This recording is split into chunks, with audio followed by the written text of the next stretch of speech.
Chapter 9. How to make the mind free of tendencies.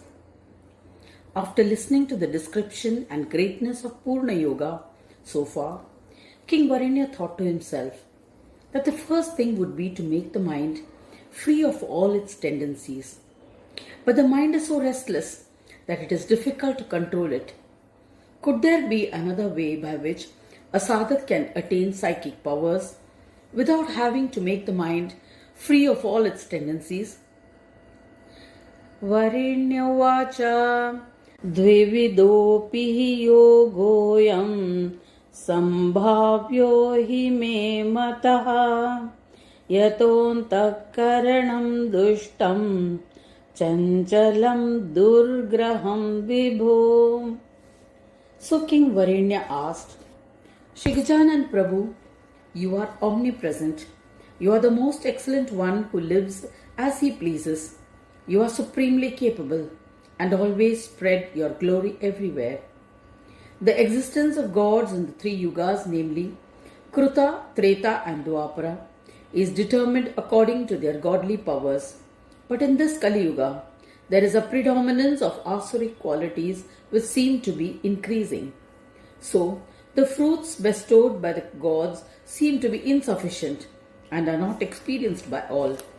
The good deeds which are required to be done as ordained by Swadharma are being done only to the extent of the material wealth which is enjoyed by the people and godly Prakriti is endowed with. So, the offerings of the gods are limited. Besides, adharma has increased and demonic tendencies seem to have heightened. So those offerings are going to the asuras. The gods are not receiving them. In this Kali Yuga, the good deeds are also not done with adherence to Swadharma or with proper procedures. Hence, gods have become weak and are overcome by the asuras. As per the rules, when 2500 earth years are over, the Grama Devata gives up the earth and goes away. When 5000 years of Kali Yuga are completed, rivers such as Bhagirathi and other great rivers give up the earth and go away. They lose their powers to bestow merits when people bathe in their waters.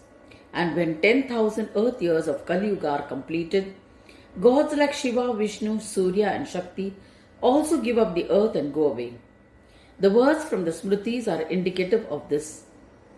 Kalo dasha sahasrani Vishnu tishtati medinim tadartha jannavitoyam tadaiva grama devata.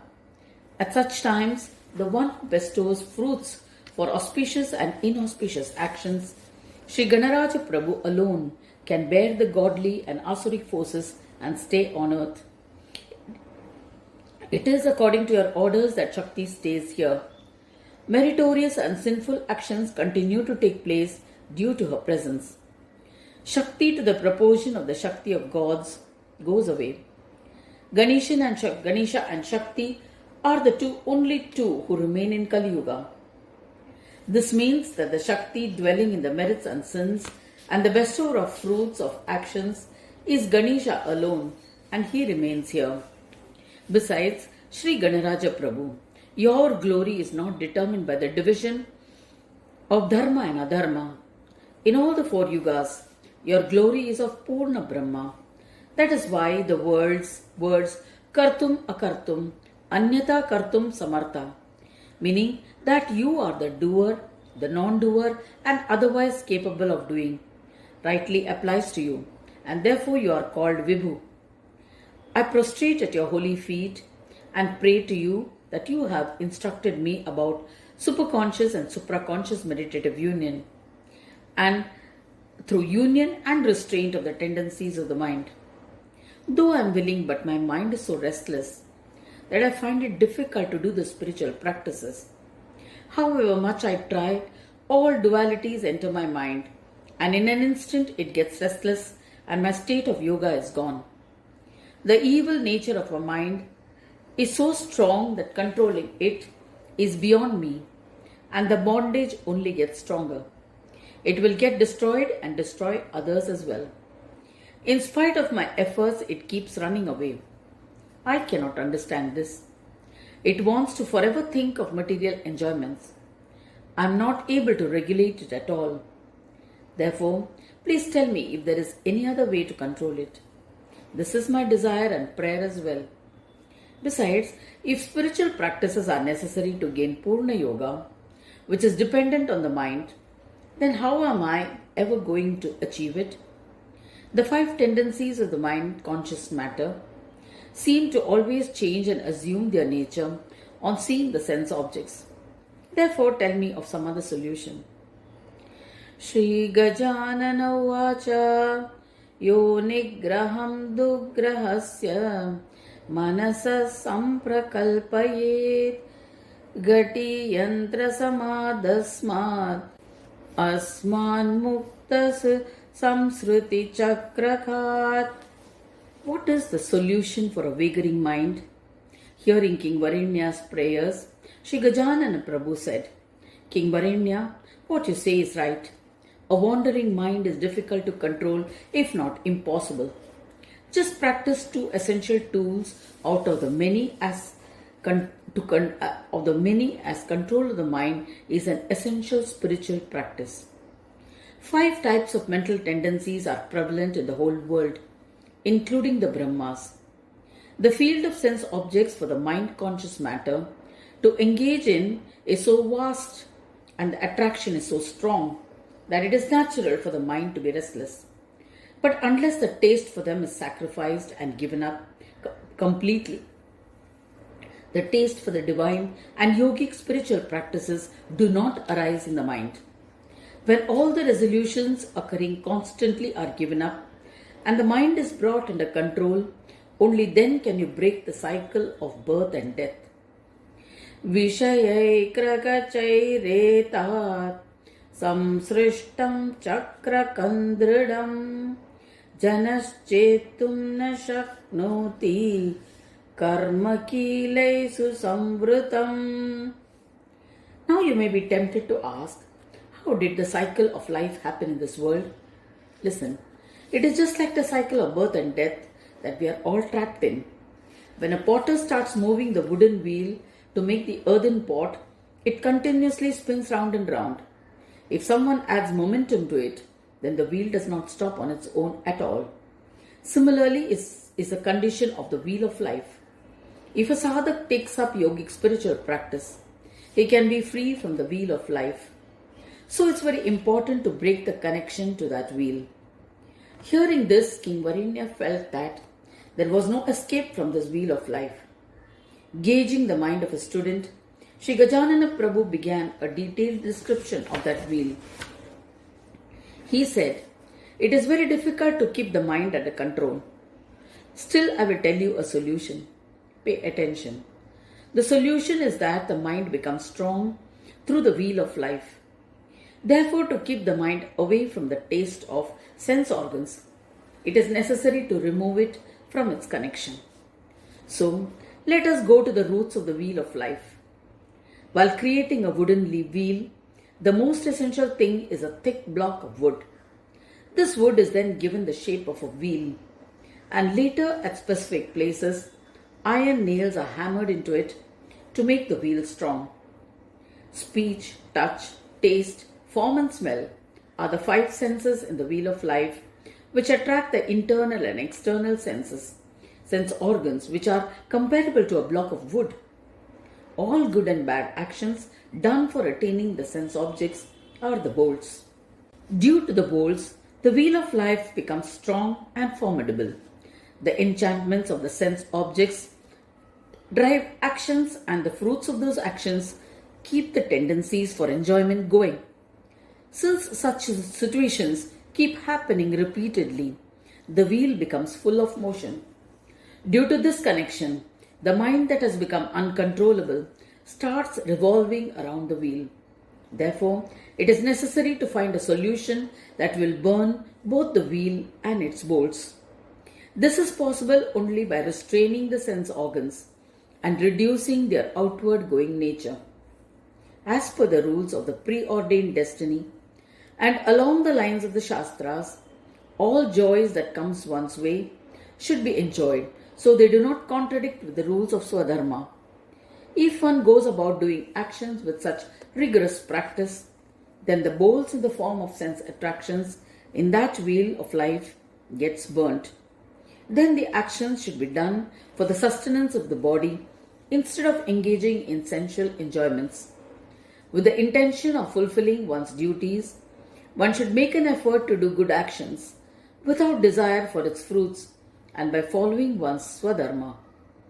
Again, with the understanding that we have taken human birth for the service of Ganesha, all our efforts must be centered on it for the protection of the body. The mind will function in an attitude of surrender to Ganesha. Depending on this tool and other techniques like self-control and self-restraint, one should be attentive in observing various kinds of penance. Then the bolts that make the wheel of life strong get burnt there and then. When this happens, where does the wheel of life remain? When the mind does not get any support, where will it run? Thus, the mind that is now free automatically comes under the control of the Sadhak. It is true that it is difficult to sacrifice the joys of sense objects. When the tendencies of an ordinary jiva becomes entangled in the web of enchantments of Maya, it becomes extremely difficult to extricate oneself. Therefore, it becomes necessary to take some additional measures for that purpose.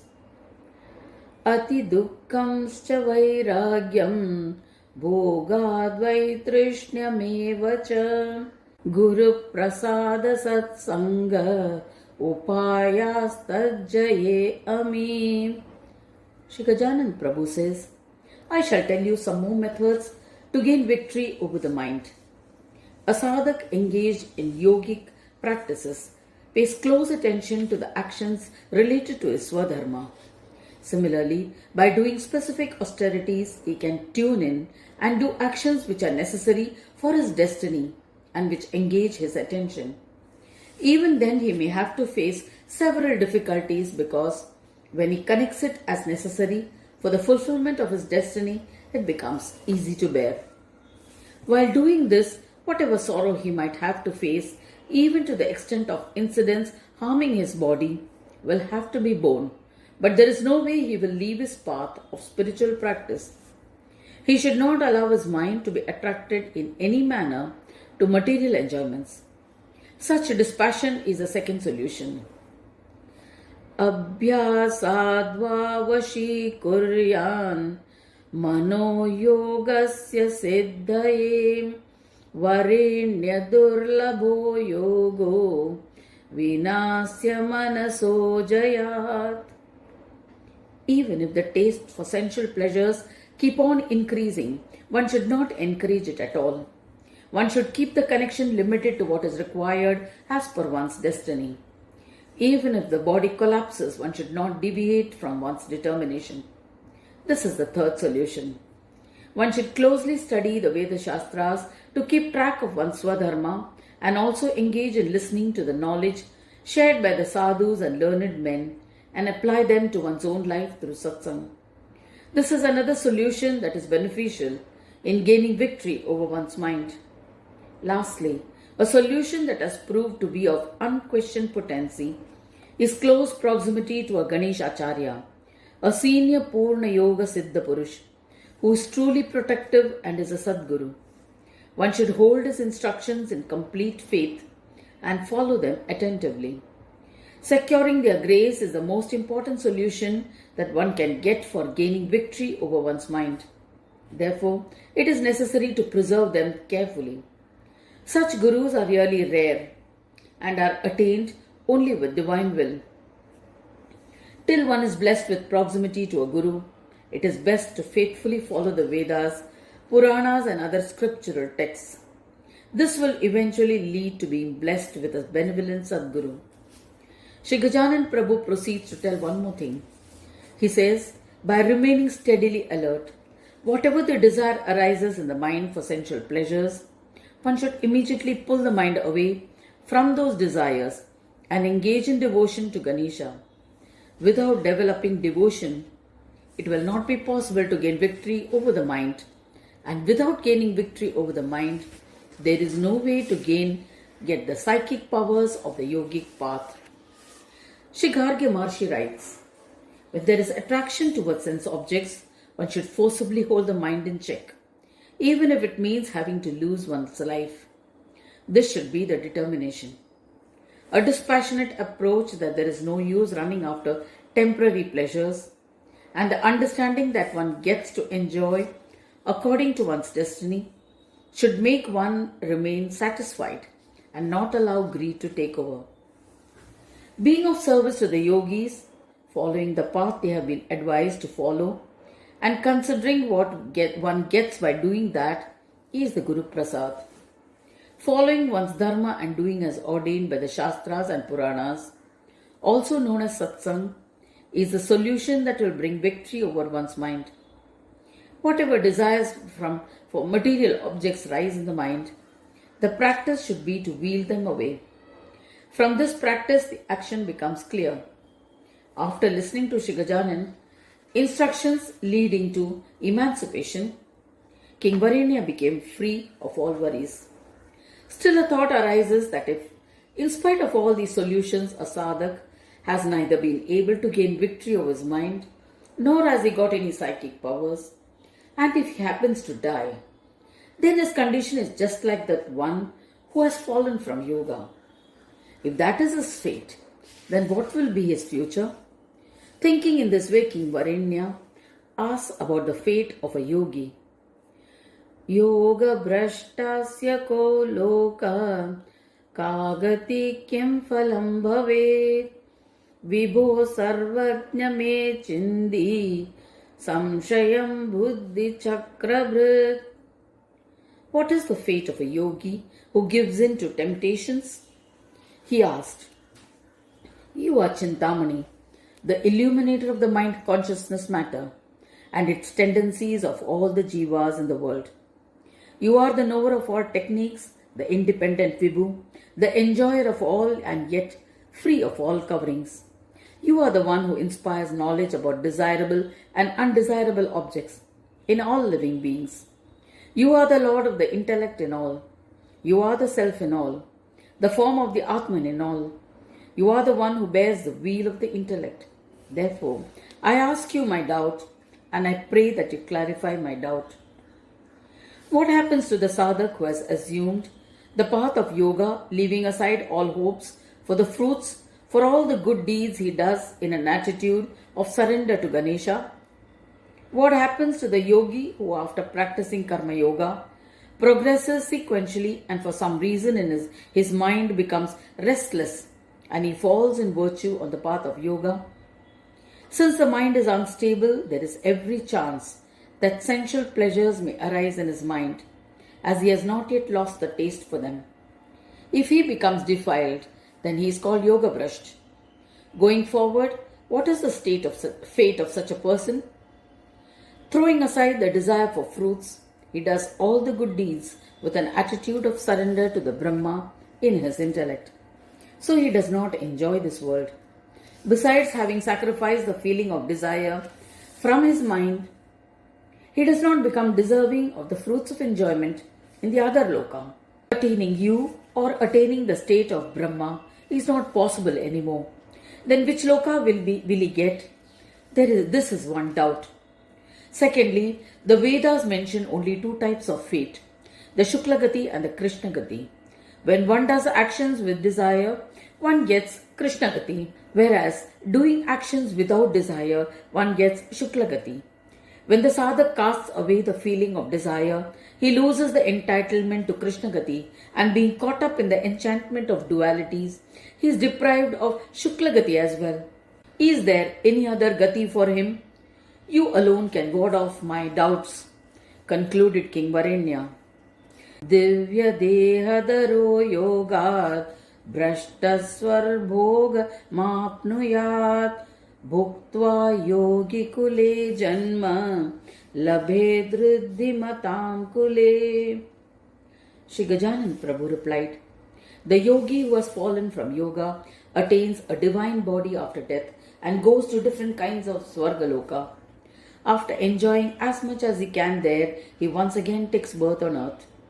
In the Mahabharata, Bhishmacharya in his instructions to Yudhishthira has said that the hell that has fallen yogi attains after death is such that he goes wherever there is duality.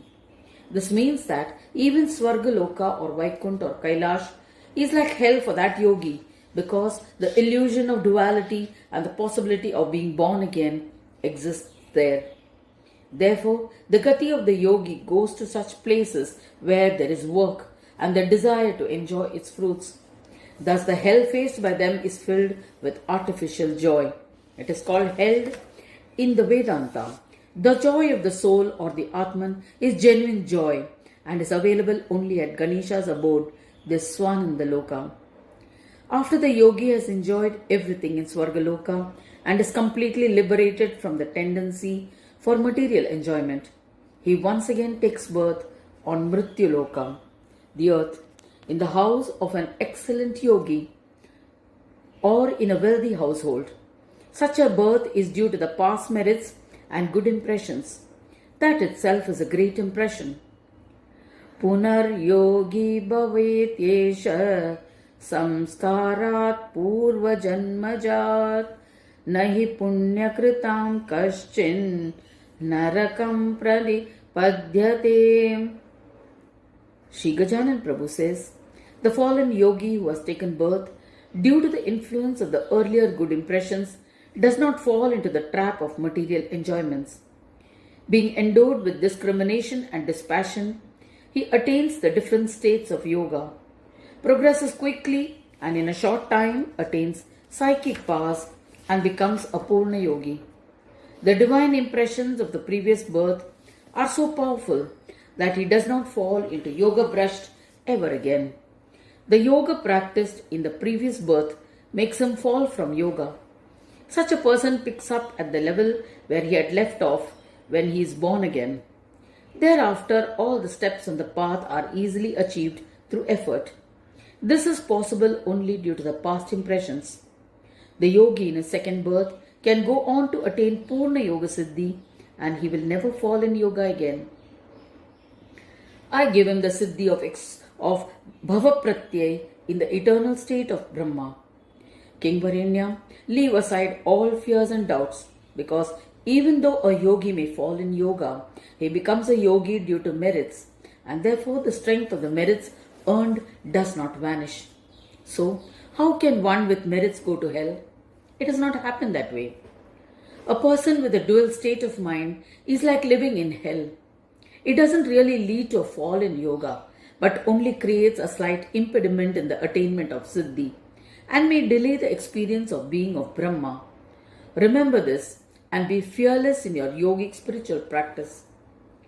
Shri Gargi Maharshi writes, Shri Gajanan Prabhu says, King Varenya, listen.